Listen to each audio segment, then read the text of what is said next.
no direct causal relation between population growth and the need for another jail, that in fact incarceration rates, the numbers of incarcerated people are very much a function of decisions made by people, especially officials holding some degree of power in the community. For me, this all sits in the context. Greg mentioned about how last time around he voted no because he thought it was a choice between the jail and the library. Well, I read the Press Citizen, and I followed this particular issue in its pages. But there are a lot of other issues that accompany it along the way. For example, the reduction in seats service and services for community residents who need them. I remember, I don't know whether it was December or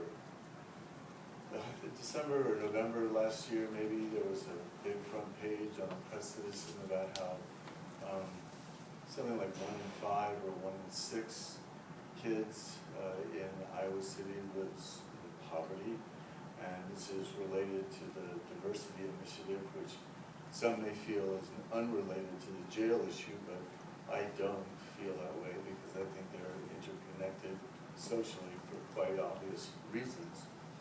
I think the most encouraging thing I've heard from up front tonight is a recognition that in fact, while there are a number of jail alternative programs in place, there's a recognition, I think, up there that more such programs or expanding such programs is a good thing to do. And my feeling is that if you want to take $43 million out of the community's future and put it somewhere, that you should put it into things that really are helpful to the population, and that would be schools, and that would be programs such as the ones that you've outlined, and not making it possible for the jail to be filled to higher numbers. I know you cut it back to what you say is the existing jail population, but even that might be a bit high compared certainly to other university towns. The last thing I wanted to say in regard to the issue of shipping out inmates from here because there's no room for them and sending them to other counties. The reason there are vacancies in other counties is that this country went on a gigantic prison industrial complex spending spree and created gigantic amounts of jail space. And maybe that wasn't done with this jail here in Iowa City, but if you make a much bigger jail, one of two things is going to happen. You'll either fill it by arresting more people here, and I think that's a result of policy. Anybody who watches the RoboCop teams cruise the student bars on the weekend, arbitrarily singling out people by sight, would understand some of that. Not that those kids end up in jail necessarily, but there's a lot of that kind of variability based on subjective action and behavior. And the second thing is that if you don't fill it locally, then you'll start importing people from other communities that may need to ship out some of their prisoners. So it's all going to end up with more people incarcerated, and maybe Greg's happy list of there's 66 other countries. I'd sure like to hear what they are that have worse incarceration rates than Iowa City. That still is not a particularly fine or distinguished record. We may find that Greg would be back in 2 or 3 years with a list of only 3 or 4 who don't have such a, or who that we do. Thank you for your time. Thank you so much, Tom. Sure, go right ahead. I just wanted to respond real briefly to a couple things that might be of interest to you. First of all, you mentioned seats. There hasn't been any cut. There is some negotiation going on with Iowa City and with Coralville. The county has no plans to cut the service, just so you're aware. Second of all, Johnson County, this number is a rough estimate, but in terms of health and human services for the upcoming budget, Johnson County is going to spend about $28 million. I mean, it is a significant amount of money. It's about a third of the total budget. And I think it's probably as big a percentage as there is in the whole state of Iowa. So I guess more than anything else, I want you to understand that the 6 people up here are not unsympathetic to your views, and I think share them to a large degree. But if you go back on many of your complaints or concerns, however you want to call it, they have to do with the university, they have to do with Iowa City, they have to do with agencies that we do not control. Now, we can try our best to urge them to behave in a certain way, but we don't control that. And the number of people that go to the jail that are actually arrested by the sheriff's office is actually quite low. So to some extent, our hands are a little bit tied in that we are dealt a hand of cards and we have to play it. And that hand of cards is 170 people and 92 beds. So just so you're aware of all those things, I certainly appreciate your comments. I just want to make sure you... No, I appreciate your response, but are you saying then that if Sheriff Polkovic and his officers are not responsible for the bulk of the occupancy in the jail, that then why should we build a bigger jail? Actually, let me put it this way, then not building a bigger jail may in fact be the way to influence the policies that are taking place in other agencies that you say you don't control. I think the difficulty there is, I mean, we already have not built a bigger jail, and it has not slowed arrest rates. The other agencies, all they have to do is drop them off to have them checked in. They don't, I mean, then it becomes the sheriff's responsibility and county tax responsibility. So I'm not sure how much of a motivating factor that is. Well, what I would like to see is an op-ed piece like you and Israeli wrote, in which you actually state, I'm sorry, I think it's hard. It was Terrence and myself. I know the names, but I misjudged the faces. Anyway, but it would be quite refreshing to see what you just said in the op-ed piece, and maybe that would be a way to start influencing the other people. I don't know if Jeff's in the room, but we can always ask for additional space.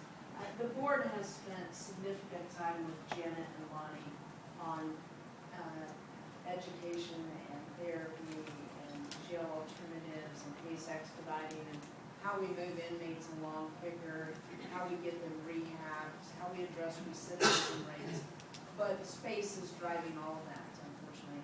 And what Lonnie did say in here is that all of these pods now have classroom or meeting room space in it. Currently, we can't provide them any therapy in the current jail. And so we recognize the recidivism rates in Johnson County are quite high. And we have built into this, I fully expect our jail alternatives budget to go up in new space, where we have adequate space to provide education and training and job, things that would get people back on their feet and stabilize. So those are the things we haven't done a good job, and I think that's very clear, of communicating to the public. We've talked amongst ourselves a long time on this, and so we can approach the newspaper about securing some additional space to talk about more of our long-term plans on jail alternatives and treatments within, once we have the inmates, how we're going to handle that. I think that's great advice. I appreciate your saying that. Okay, yeah, I know, Tom. Priorities, that was the message. Thank you very much.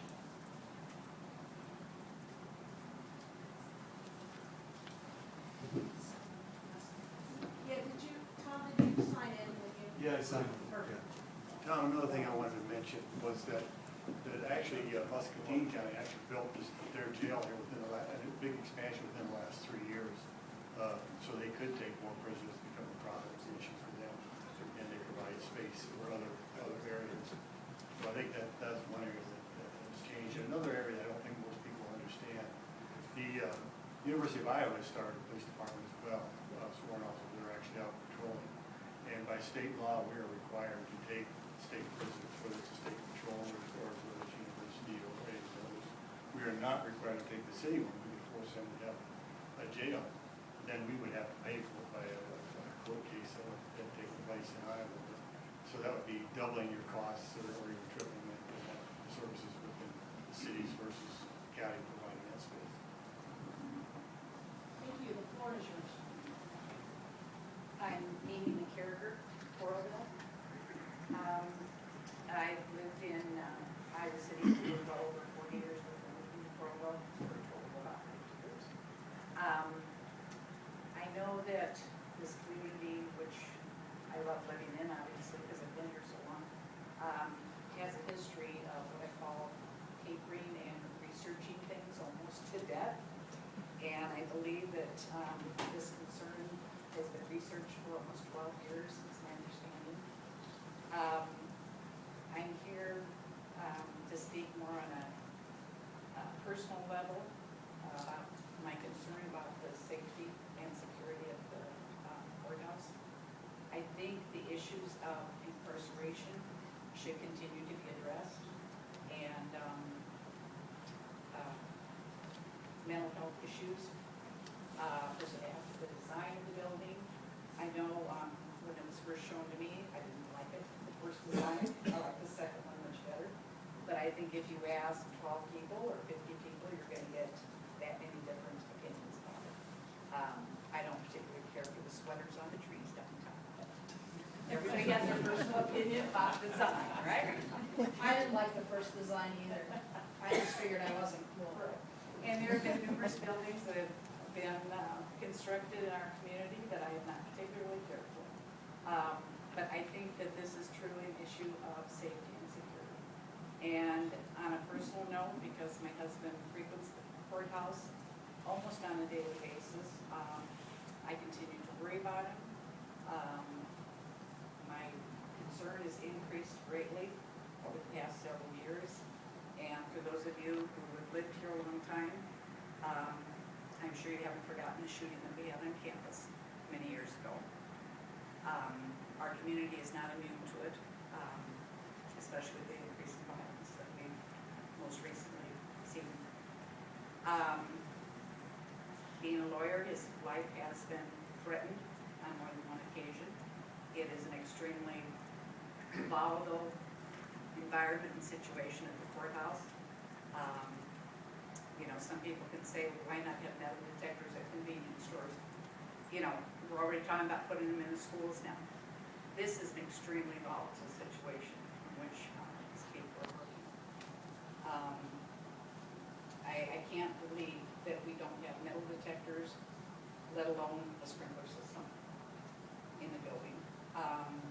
Just in the past year, I've had two friends that I know, one my neighbor, and another just a friend who served on jury duty, that have both expressed to me that they felt very, very much, not in fear of their lives, but fearful when they came here to this courthouse to serve as jurors.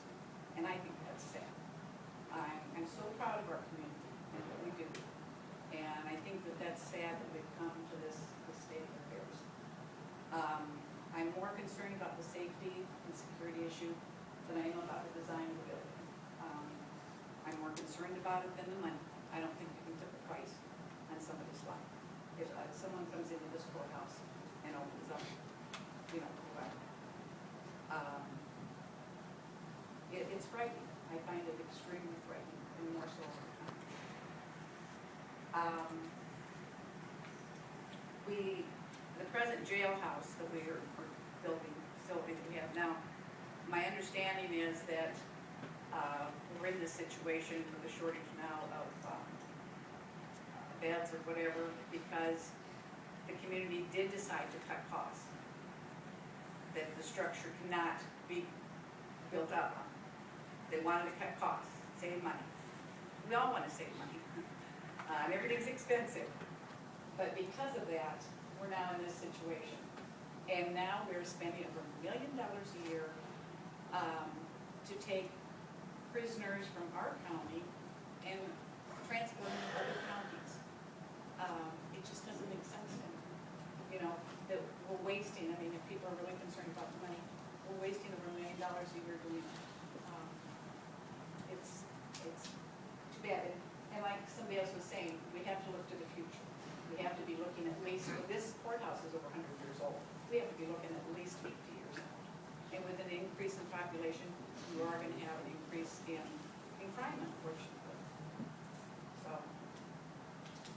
I think that's all I have on the notes, other than, I think we've papered and researched this enough.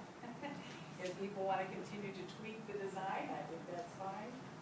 If we want to try and tweak the cost and get that down some more, I think that's fine. And like I said, continue on those issues of incarceration and mental health issues. I think they're extremely important. But number one, we can't put a price on people's lives, and I think we have an extremely volatile situation going on here. Not only with the, violence, just the fact we don't have any sprinkler systems in our state. You can look up and see what we have. I could see serving in jury duty here if the fire broke out also, because there's very few exits to try and get out of here. Not to mention handicap facilities are next to none. Bathrooms are an issue, all of it. It's pretty safe, so. I'm Thank you proud to very be much. living here, and I sure hope we can do the right thing. Thank you very much. Steve Schwenka, I'm a resident and farmer in rural Johnson County, and not here representing any organization, just curious myself.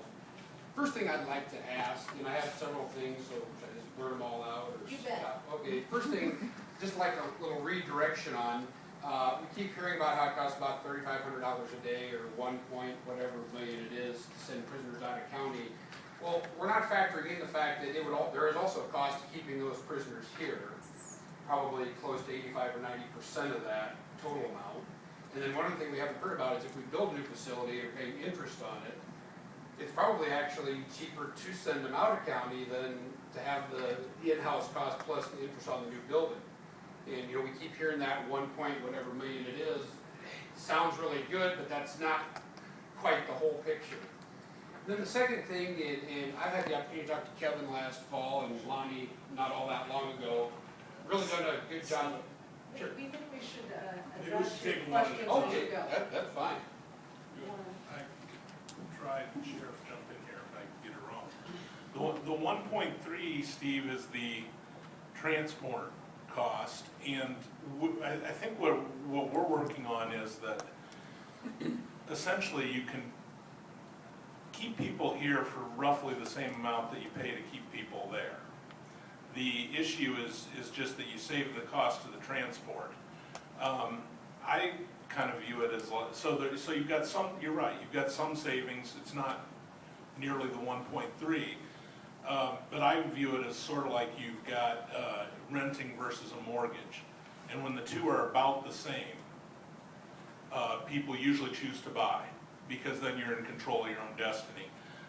The one thing that we can't guarantee is that we've got actually a very good deal right now, Muscatine County in particular. We can't guarantee that that'll always be there. Sheriff, you want to add to that?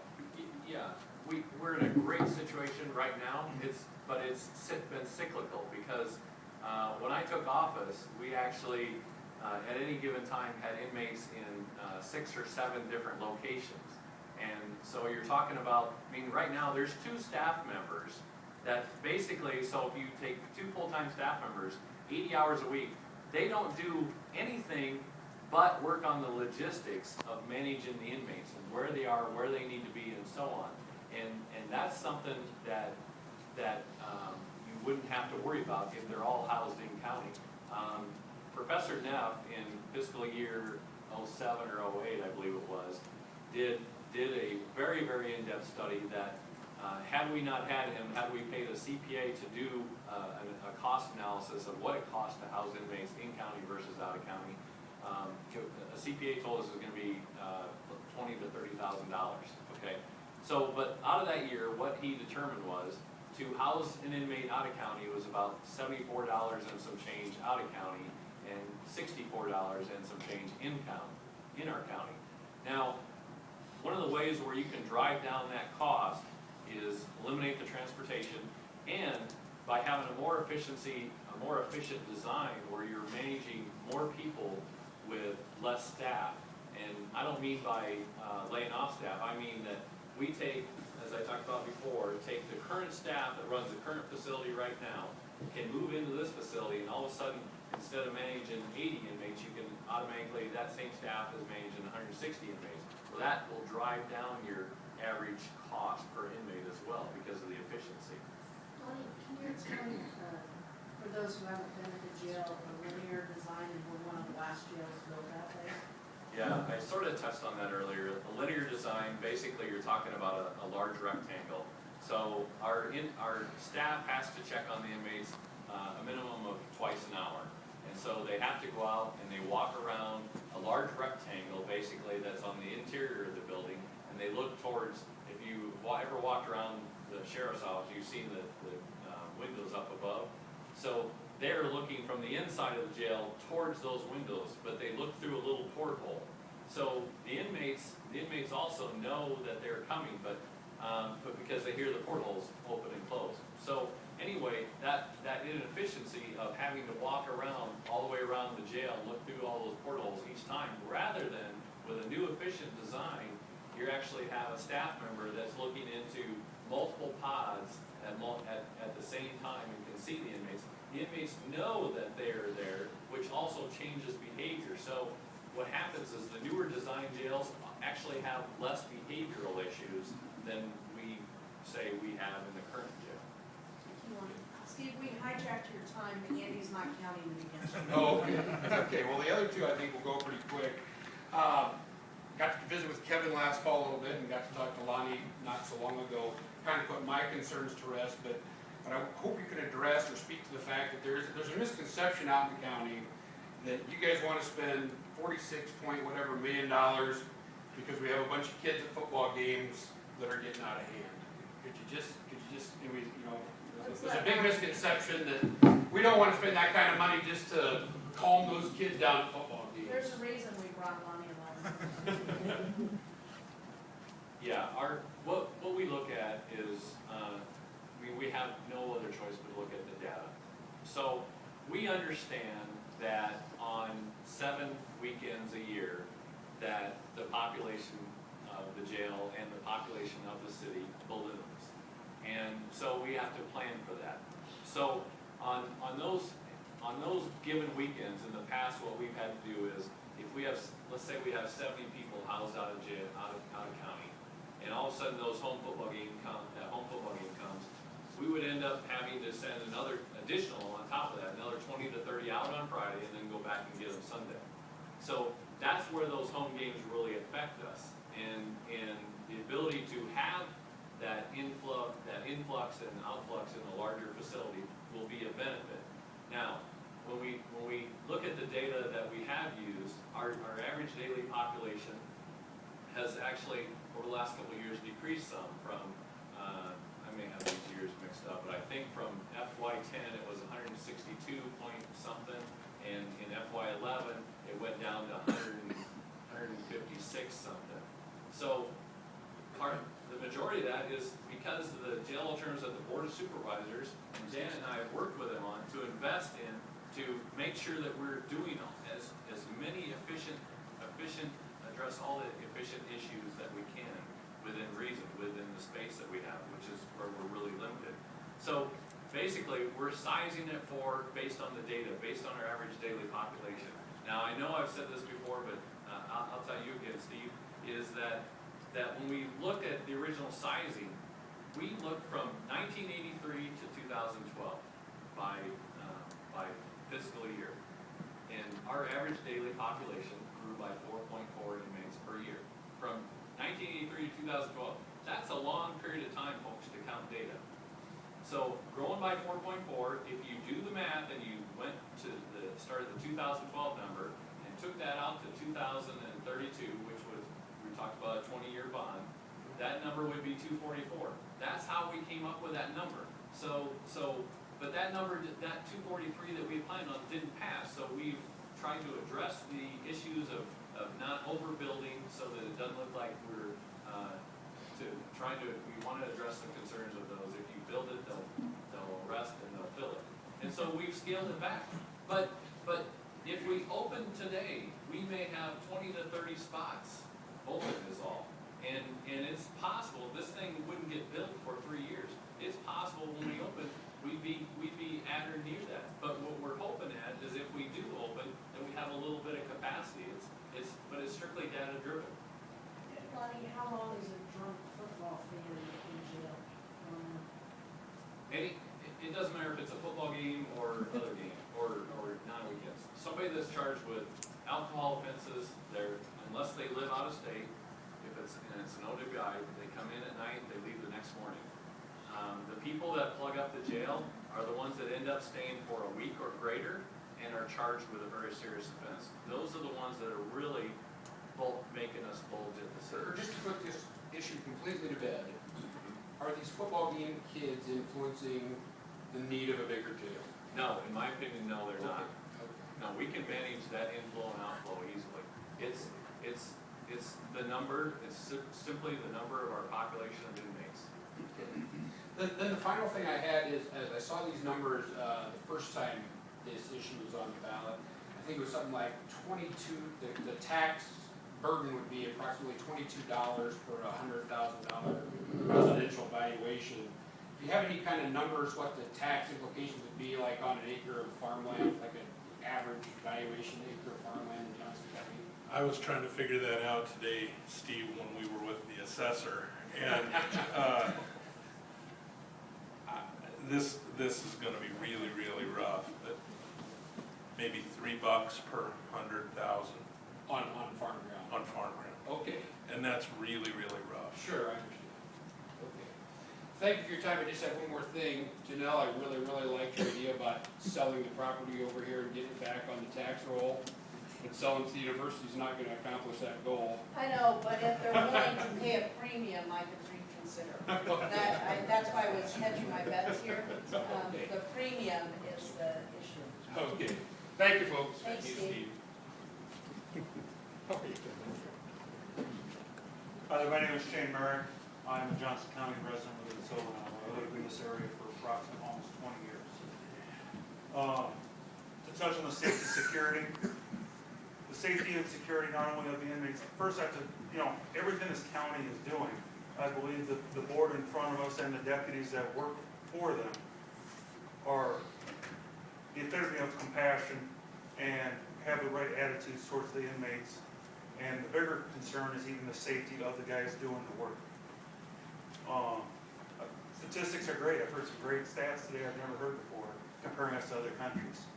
And as a platoon sergeant on leave, Kuwait City peacetime, I wasn't worried about my 30 guys getting in trouble downtown Kuwait, because if they get accused of stealing, they come back without a hand.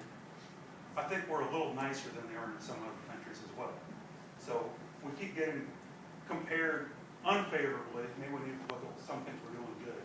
And I think that this group here and all the deputies are doing just that. And I know a lot of these deputies that are working in bad situations with overcrowding all have their families that is at home. I know some of the children of these deputies personally, and their dads need to come home again, and I think that's also a large part. The $25 per 100,000. If we would have passed this 12 years ago, when it was 17 million instead of 40, the savings of that $1 million, we would have had this place half paid for. So some of the business logistics of all this, I think, is kind of foolish. I really do think that we need to move forwards on this from a tax standpoint, a safety standpoint, and honestly, even a social standpoint, because of all the good things that we're doing here. The biggest part that we keep brushing over is the guys in the people housed in other counties are not receiving the social services that this county tries to provide because of logistics. So if the price point doesn't do it, the services does. And I will say, everything that this department offers here has been fantastic. We can increase that, allow that budget for human services for these inmates to be utilized more effectively. The rest is almost a wash. That's my opinion, and that's what I say. Thanks, Shane. Just a point of clarification. Yes. And while we're all unveiling our voting records, 12 years ago, I voted against the jail. And I did so because it was not going to fix the courthouse. And we were going to still be transporting inmates. I believe there should be one facility, a secure and safe facility with educational opportunities and training and counseling, and not be transporting people. So I voted against it 12 years ago. If it would have passed, we would be before the voters asking for a courthouse annex. Because, you know, the courthouse can't be shipped somewhere else. And Janet apologizes for having to leave. Janet is actually working on a murder trial, and we will get back to work soon. Thank you. I'm sorry, I said one other thought. When they're talking about the safety, realize that with us not having the metal detectors, other things here, one person with the wrong idea, and here we only have the county supervisors, deputies, judges, audit legal system. Look at the safety of this room and how it's compromised. And the TIF thing that was mentioned, last time I checked, this entire area, my office included, which is 2 blocks down the street, we're already TIFed. The city of Iowa City has created this zone, river redevelopment district or something or other. We're already a TIF district, so that really has no impact on what can be done. Doesn't affect the county, no. No, exactly. Thank you very much, Shannon.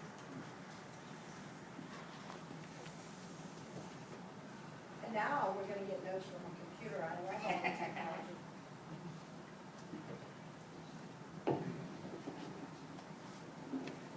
Hi, my name's Amanda Murphy. I'm a resident of Johnson County, and I've lived here for about 15 years. On the surface, this seems like a lovely idea. We can solve some overcrowding issues, and I think everybody knows if you have more people together, it can become a more volatile situation just by nature of differing opinions or whatever, in a jail or out of a jail, in any situation, you know. So overcrowding would make things safer in the jail, and part of this proposal is to change some of the courthouse to make it safer too. I totally agree that prisoners are people and they need to be treated respectfully, and overcrowding isn't really, being very humane to people. And I do not agree that we should just continue to send people out of county, because then they are far away from friends, family members, to get that kind of support, as well as receive the programming support that you guys provide in our Johnson County Jail. So those all seem like really good reasons to me, but if I continue to look, which I have continued to look, on your Johnson County website, there's many figures and statistics that have provide some really good things, and this shows a graph that says Johnson County population and jail trends. And so it shows in 1983 our jail population was about 30, and in 2010 it's 150-ish. And then it also has a line for where our population rises, just people in our county, And a line for if our incarceration rate would have stayed the same, we would have about 42 people in jail as of 2010. So somehow we've really escalated how we define criminals, how we arrest people has gone dramatically up. And so I think that's the first thing we really need to take a look at is who we call a criminal, how we define a criminal. And overwhelmingly, the people that are in jails and prisons are addicts and mentally ill, poor people, and we have a great disparity of people of color, not only in Johnson County, but also in the entire United States, that are locked up in jail and prisons away from their families. So Lonnie and I have actually talked, and I've come to realize that, like, he and probably many of you are kind of along the same lines that I am, that like maybe some things need to change within our society views and all that. And I come to realize that you guys do not have control over how the Iowa City Police Department arrests people, how they react. But I do think there's ways we can operate as a community that might affect some of those things. We could totally, you guys are elected officials and you do have more power than I do, just by default of your position and your decision-making ability. And so you guys do have a certain amount of power and control and influence over other entities that maybe me as a resident may not have. So I think we could do things like work together with the police departments that send people your way, and I know they're the bulk of people that do send people your way. Our schools, our city councils, community members, residents, and work to like really work on redefining our communities and coming together. So one of the first persons that talked said something like, well, I'm afraid to let my kids out to play. And back in the day, we could do that, but now we see what our society has become. Well, really, what has our society become? It's no different. We just act differently, and we're not, as community-oriented as we used to be. And the thing is, the people that spend their time in jail are our brothers, our sisters, our dads, our sons, our daughters, our friends. And if you've never known anybody to have gone to jail, or you yourself haven't,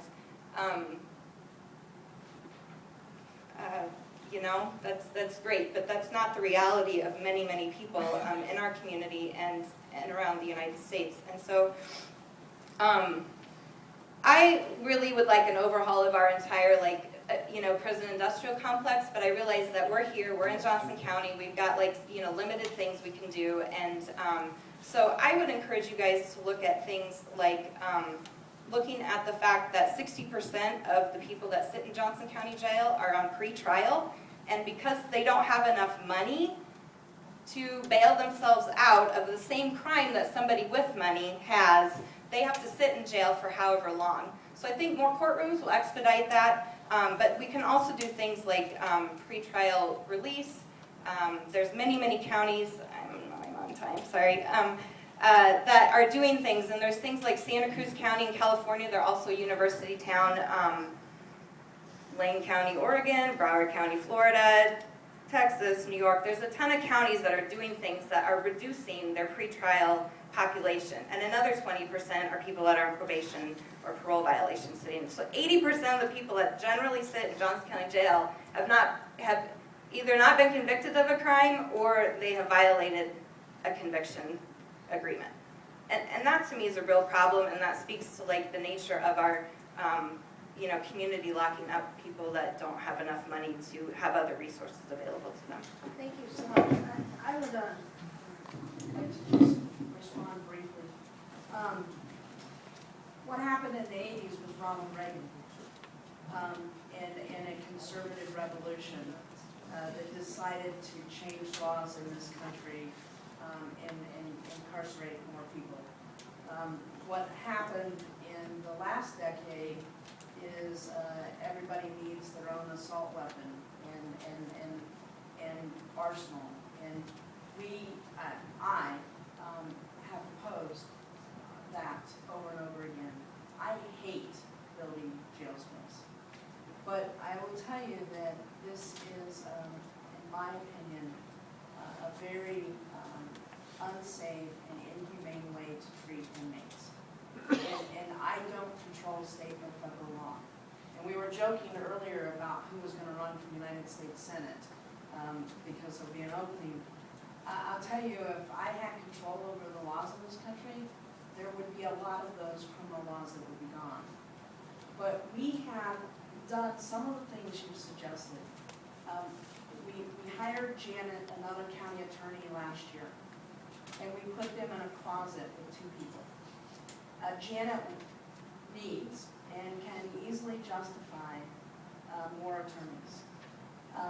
The courts here have been cut because of, 1, the economy, and 2, a governor who would rather have $1 billion in the bank. And so they don't have enough judges, we don't have enough space, we're entitled to more judges. They cut court reporters too. We are trying to expedite cases, and we have been successful. I mean, Lonnie and Janet have worked together as elected officials with the Board of Supervisors providing them the staff to expedite cases, but quite frankly, we can't hire Janet another attorney. There's no place to put them. We'd be happy to show you in a tour somewhere. This year, Janet has asked for a secretary and begged, and we will be giving her that secretary in our budget. But the number 1 thing we said is, where are you gonna put that person? And literally, they're going to get a space that's like this. And Janet needs that to speed up trials. And so I totally understand. I think we have, I speak for myself, but I think we have one of the most liberal bodies of elected officials that any county has in Iowa for sure, and in the country. We are on your side, I am on your side, but some of this is out of my control, and once they deliver us an inmate, I want them treated fairly and humanely, and I want to make sure they don't come back ever again. And I want to get them on a different path, and our space concerns here are limiting our ability to do anything else. And that's why 12 years ago I voted against this, and now I don't know what else we can do.